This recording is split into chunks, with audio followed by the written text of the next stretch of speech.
Hello, my name is Thomas. Welcome to British Culture. Albion never dies. This week, U is for United Kingdom. And why not? Lots of people did suggest Union Jack, but the Union Jack is really a creation of the Act of the Union, and I thought before I explain the Act of the Union, I should explain something about the kingdoms which made it.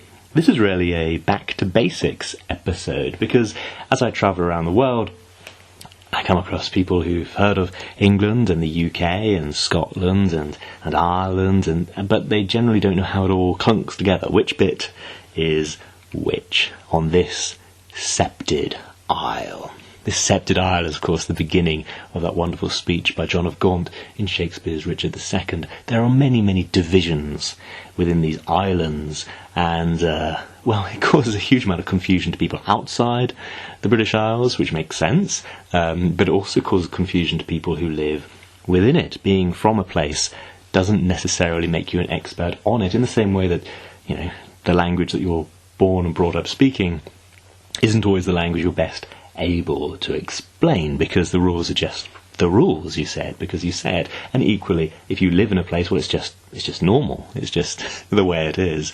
I think it can be interesting when you look at other languages and how they describe where I'm living right now. So we say Great Britain, and Doctor Who has the joke that there's no Great Germany, there's no Great France, only Britain is great. But it's worth checking in other languages. Do they call us great? Well, in France, we live on Grande Britannique, in Turkish, Britannia, although you don't hear that too often. It's normally just Inglaterra, although much more commonly just hear Londra. So even though I don't live very close to London, I live hundreds of miles away, and actually have very rarely been there. I think I've been there more in the last year than all of the rest of my life put together, just visiting friends, as you may have seen on my social media. But I just pop in there, take a million photos, and then post them over the next few months. But no, I've very little to do with London, and yet Turks will always ask me, what's it like living in London? Don't know. I guess it's like if you're from California, what's it like living in New York? But anyway, these are the terms for other people who aren't desperately invested for these islands. In Chinese, of course, you can say Great Britain, Da Bu Li Jian, but much, much, much more often you'll hear Yingguo, Brave Land. Of course they call us Brave Land. Very fitting. Although they probably call us that because it just sounds similar. America's Meiguo, beautiful land. But again, it's what fits.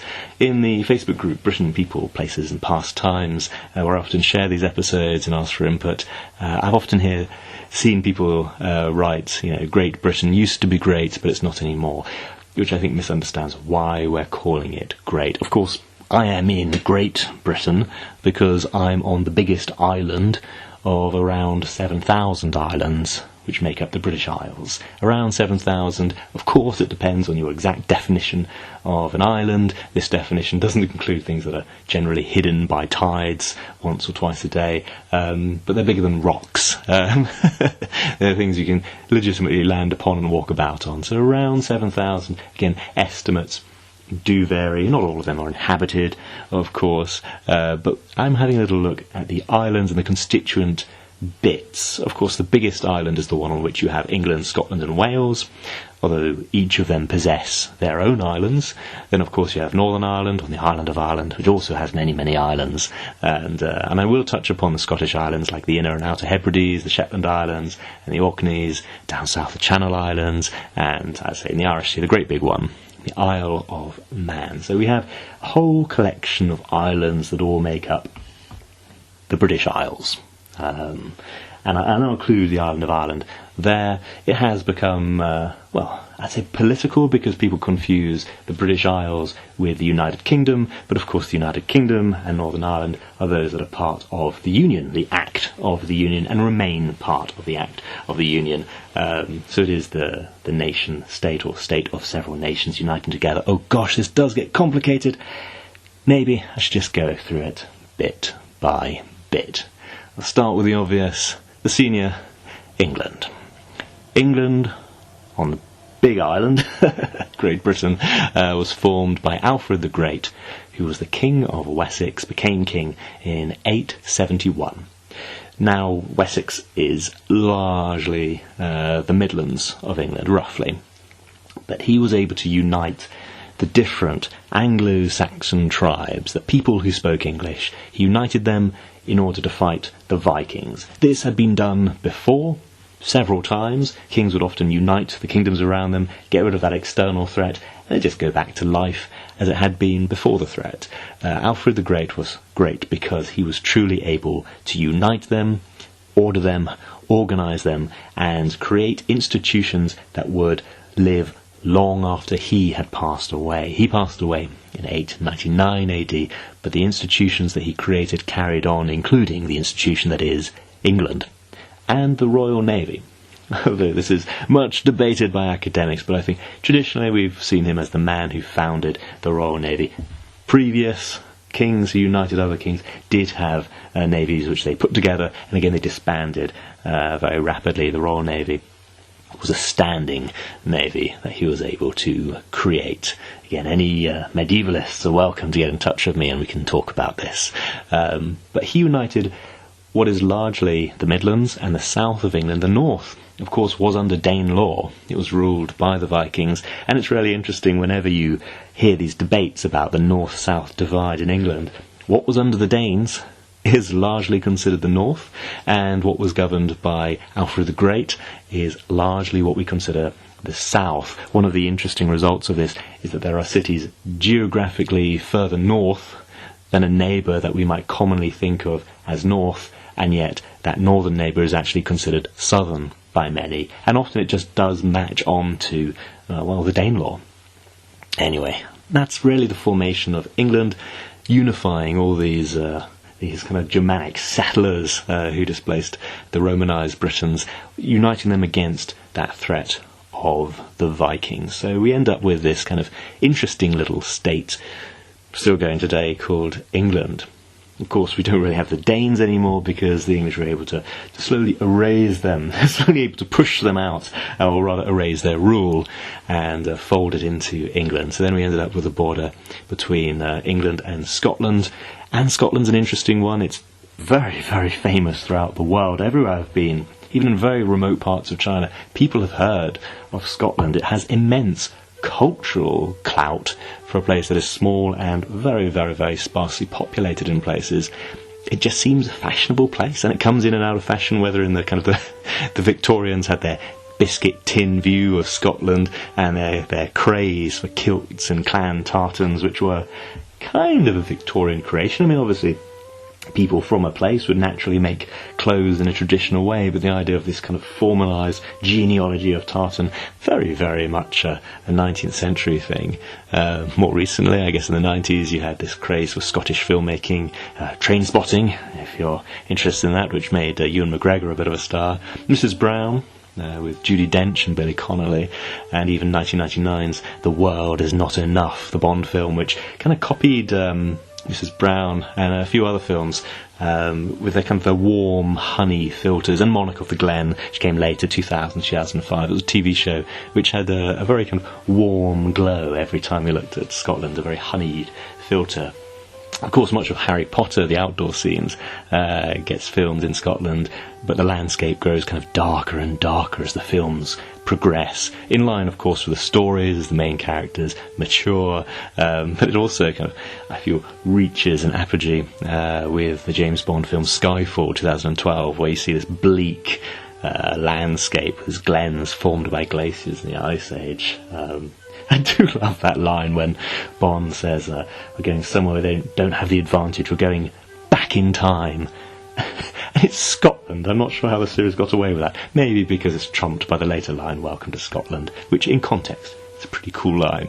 Anyway, it's a very cinematic place. I've been able, not even Googling anything, just thinking, I've been able to come up with a fair few Scottish films. There is a question.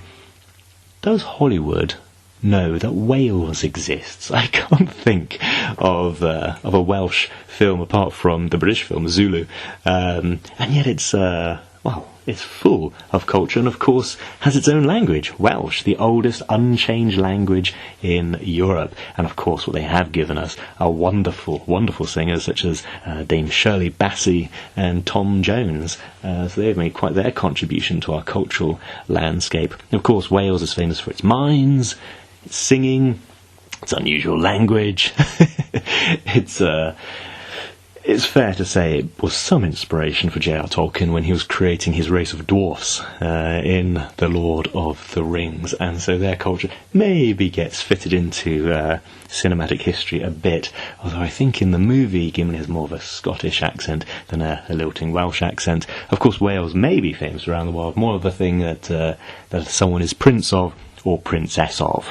That is, of course, because Edward I promised all the Welsh princes that he'd choose a prince for them who spoke not a word of English, and gave them his infant son, later known as the Black Prince, to be their ruler, and it became the tradition that the heir apparent to the English throne is the Prince of Wales. It's where they cut their teeth. Of course, Henry V, one of the more famous medieval kings, really did cut his teeth in immense interesting battles in Wales, and of course got a scar on his face in reality, which you very rarely see depicted in fiction.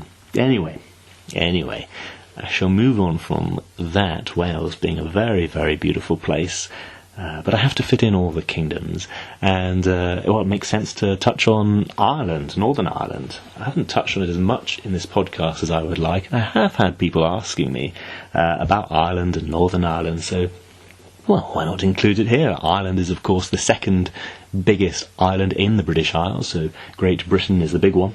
We have England, Scotland and Wales. Ireland is the big one next to it, where, of course, you have the patron saint, St. Patrick, a Romanised Briton who was captured and sold into slavery by Irish raiders, and who was ultimately able to escape and went back there in order to convert them to, well, better ways, Christian ways. Ireland and what we consider now England, because of course at the time of St. Patrick there was no England. Alfred hadn't invented it yet. But this Great Britain and Ireland have had a long, long history. Anglo-Saxon princes, of course, after the Norman conquest, fled to Ireland to escape their persecution, and the Normans followed hot on their heels. The Normans conquered England in 1066 and naturally spread, but many of the Norman knights were frankly dissatisfied with what they got. They felt they deserved more. They put their lives on the line and felt that this little place, England, really wasn't enough for them, especially when the best lands were given to the king and his brothers. So some of them marched into Wales, they have the Welsh marchers, and in Ireland they settled a place which became known as the Pale. Of course, the Palisade is the original name. It gets shortened to the Pale, which becomes known as Dublin in the local language, of course.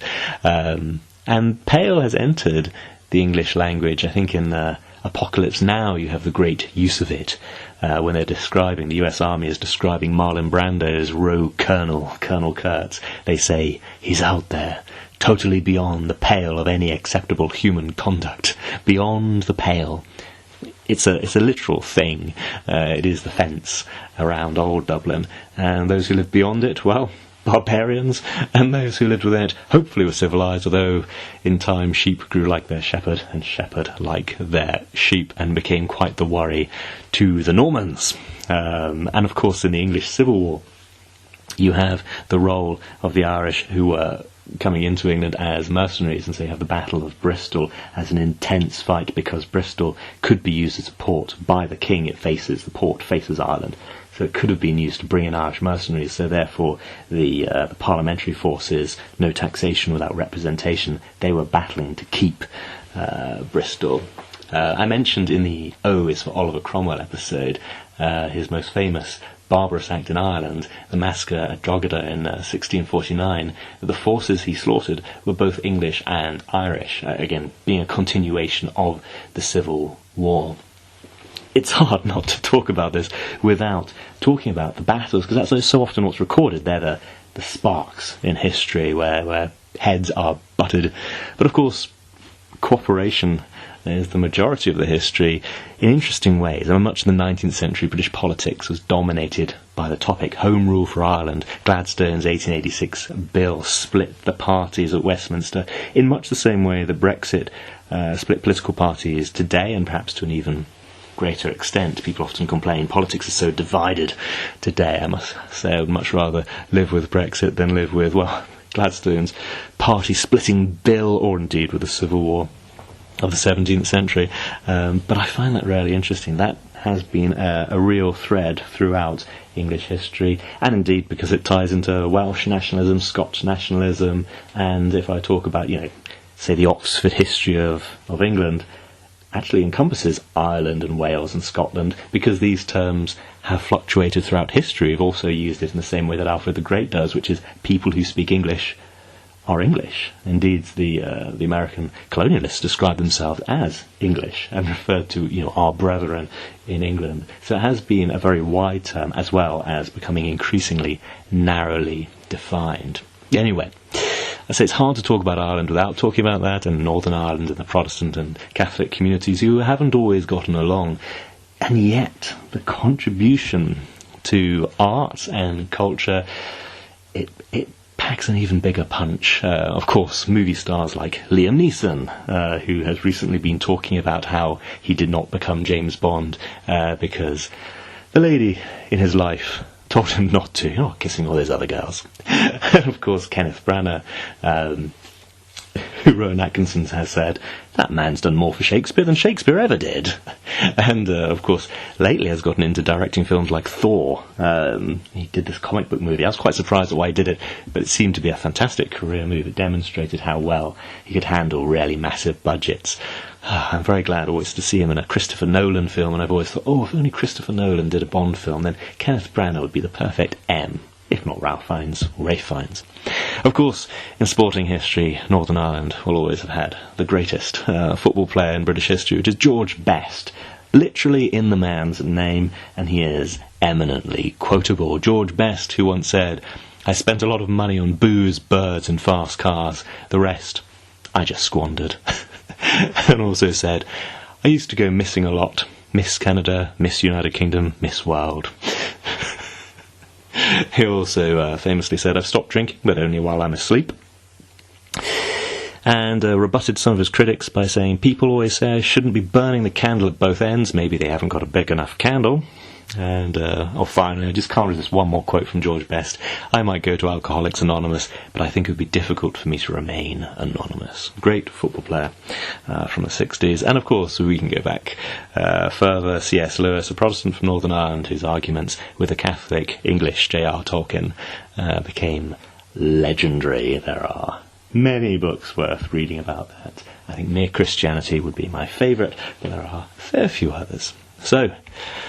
So those are the big ones. England, Scotland, Wales, Northern Ireland, of course including Ireland. What else is there to talk about? Well, we have the Scottish Islands, and there are hundreds and hundreds of them.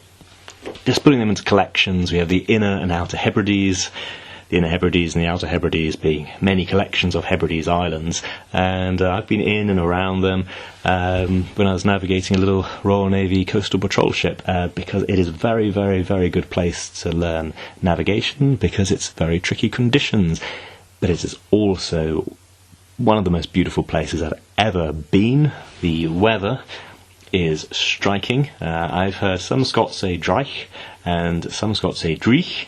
And what that means is when you get multiple weather patterns at once. So I remember standing on the flying deck of a ship, and you're exposed to the elements, and I had rain, I had hail, I had sunshine, I had warm and cold air.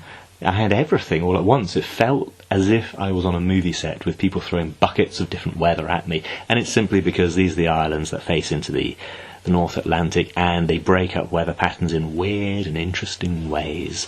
And of course there are settled populations on them, and of humans and golden eagles, and they are very, very, very beautiful to see as they skim along the surface. I couldn't resist doing a bit of research, of course, rather than just going off my own happy memories. I looked at the Hebrides tourism website, one of them, the Isle of Barra, which is a bit too wee and rocky for a standard airport, says the tourist ministry. But then again, who wants standard? Portader Barra is a Hebridean transport hub and the only one in the world where scheduled flights use a tidal beach for a runway. That's why landing and taking off here is such an iconic, beautiful and surreal experience. Barra to a T. I would say yes, iconic, beautiful and surreal. Very much describes the Scottish Islands. I've also been to the Orkney Islands. I stepped ashore as one of the few people on the ships to do so, so that I could plug in electricity and water and so on. I didn't spend a huge amount of time wandering around, although I would love to, because it contains some of the oldest and best preserved Neolithic sites in Europe, the heart of Neolithic. Orkney is a designated UNESCO World Heritage Site. Definitely a place for me to pop back to at some point. And then the Shetland Islands. It's popularly said that the nearest train station is in Norway. I think Billy Connolly said, isn't it the nearest tree in Norway as well, and got some kind of interesting response from his Shetland Island audience. It's far away on maps of the UK. It's normally in a little box, similar to how Hawaii and Alaska are shown on US maps. And the Shetland Islands, there's more than 100 of them, although only 15 are permanently inhabited by a total of about 23,000 people, one of whom, I believe, listens to this podcast from Shetland with Love. Hello. Most of them live on the biggest island, which, brilliantly to my mind, is known as mainland. So yes, I had a quick Google actually before this episode of, British Isles, and I was curious to see Great Britain listed on one bit and mainland listed on another bit. I thought, that's funny, Google's put them twice. It hasn't really realised they're the same place. And then I clicked on them and my goodness, no, mainland in the UK is a lot smaller than Great Britain. Anyway, it's also, Shetlands are of course home to the Shetland pony, who measure between 28 and 42 inches or 107 centimetres high. Small but very, very strong. And something that's worth Googling is Uphelly Ah, which is a fire festival held annually in Shetland on the last Tuesday in January. Uphelly Ah. So visitors are welcome as they use, I think, 1,000 torches to set fire to a great wooden ship.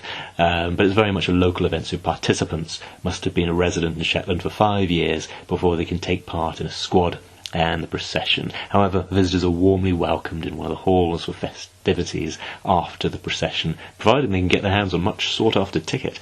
I must admit, this isn't a festival that I knew a huge amount about. I've just been looking it up for this podcast. The organisation of the Uphelly Ah is voluntary, run by a committee of 17 members, with a new member elected every year, and to become Geyser Jarl, the chief Geyser, the chief committee member, a member must serve 16 years on the committee.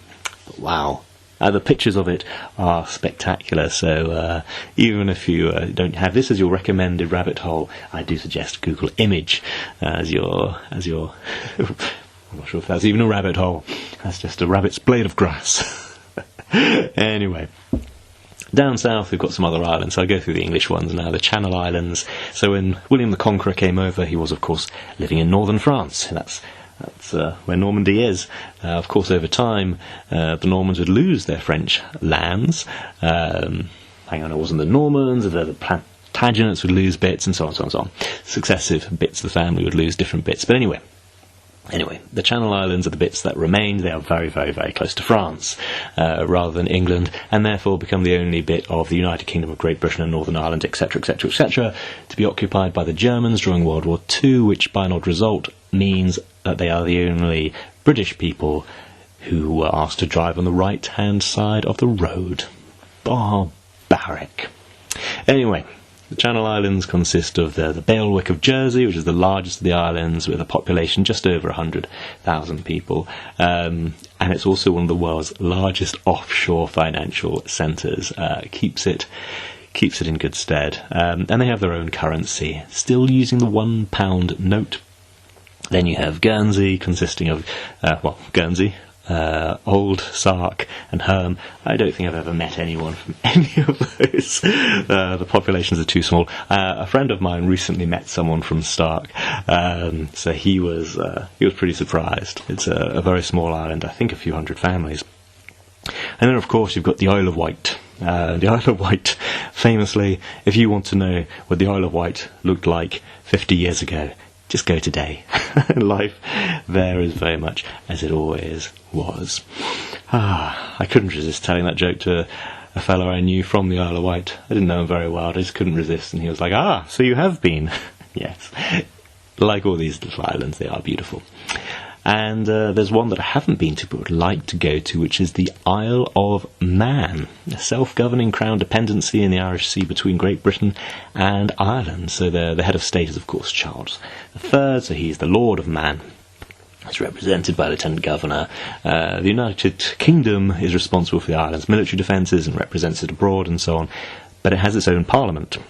Older than the Parliament at Westminster, the Tynwald. The Tynwald on the Isle of Man is claimed to have been in continuous existence since the year 979 or earlier, which would make it the oldest continuously sitting governing body in the world. There have been no breaks, which is what sets it apart from all the others that claim to be old or as old. A couple claim to be older, but it's the only one that's been continuously sitting and governing. The voting age on the island is 16, so they get to vote a little bit before the rest of us. That little population of 84,000 people. They used to have some really good film tax breaks, so there was a sudden spike in TV shows filming there. And like the Channel Islands, they've got their own currency, the Manx pound, which looks quite different from those used in Great Britain. Although I should say, yes, the English have our own currency. There's Scottish money. Northern Ireland has its own notes. I think Wales is the one that doesn't. So, a Back to Basics episode, as I describe, just a few of the 7,000 islands that make up the British Isles, and the United Kingdom are those that are under King Charles III. And I hope that helps clarify those things for those who live abroad. And if you're living here, I hope you just enjoyed my telling of it. And let me know if there's something you thought wasn't right, because some of this does get debated. I shall end as I started, with that wonderful speech from Shakespeare. This royal throne of kings, this sceptred isle, this earth of majesty, this seat of Mars, this other Eden demi-paradise, this fortress built by nature for herself, against infection and the hand of war. This happy breed of men, this little world, this precious stone set in the silver sea, which serves it in the office of a wall, or as a moat defensive to a house against the envy of less happier lands. My name is Thomas. I hope you've enjoyed this episode of British Culture. Albion never dies.